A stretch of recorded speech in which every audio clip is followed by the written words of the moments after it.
Hi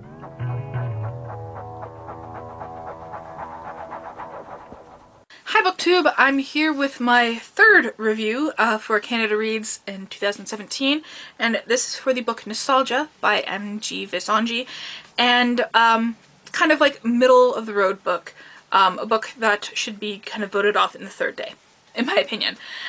So, the premise of Nostalgia is really cool. It takes place in this world where their bodies can live forever, but the threat of the brain storage capacity being overwhelmed kind of forces people to medically suppress their memories and implant new ones so that they can have perfect lives. So, it sounds really cool, but sometimes memories leak through. Really cool premise, right? I DNF'd this book at 54%. I got about halfway through, I was just couldn't push my way through, and I'll tell you why.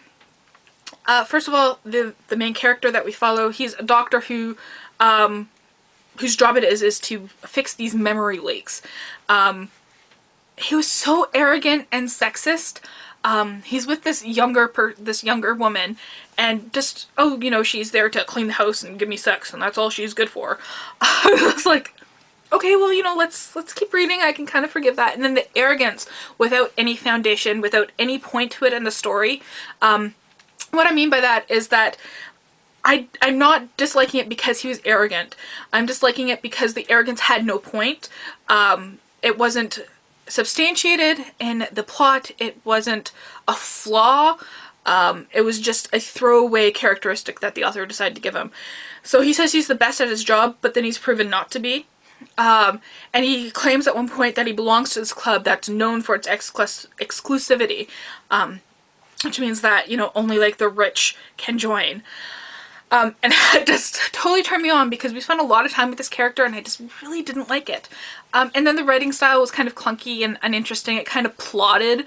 There wasn't a lot of substance, I found. It was more observation of stuff instead of stuff.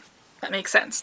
And it left so many questions unanswered. You have this really cool premise, but I think he tried to take on too much in such a short book that he wasn't able to get that depth. So he chose broadness over depth, which I think really didn't work. So he fails to answer some of the burning questions about this premise, the way that this book is marketed and sold to people. He fails to address, you know, what about the people we leave behind when we choose to start this whole new perfect life, new memories and everything? Because you don't necessarily get plastic surgery. You can go about with your same face and, you know, encountering people that you know and loved in your past life and, you know, not having any memories of them. What about overpopulation? We can live forever. We can still reproduce. You know, there's only so much space on Earth. What about walking around knowing your memories are fake? Because that was a thing. You know that the memories in your head are fake. And how does that psychologically affect you? So it really, I think he tried to take on too much. Another little thing that I want to mention that really bugged me is that he thought Yellowknife was in the Yukon, whereas Yellowknife is the capital of the Northwest Territories. If you're a Canadian author, or if you're any author, just Google it if you're not 100% sure. So this book held such a lot of promise, but really the execution let me down. There were some bright moments. There's this kind of show in the book that's kind of like a Bill O'Reilly type show where you have like this alt-right host who's very angry and yells a lot and he goes common sense at his more kind of liberal guests. And the topics that were discussed on the show were quite interesting. They had to do with border control, right to privacy, treatment of criminals, tourism to third world countries, the role of news stations, the divide between the rich and the poor, like all these really cool, relevant political issues. But because I think he tried to do so much, he wasn't able to explore them well enough.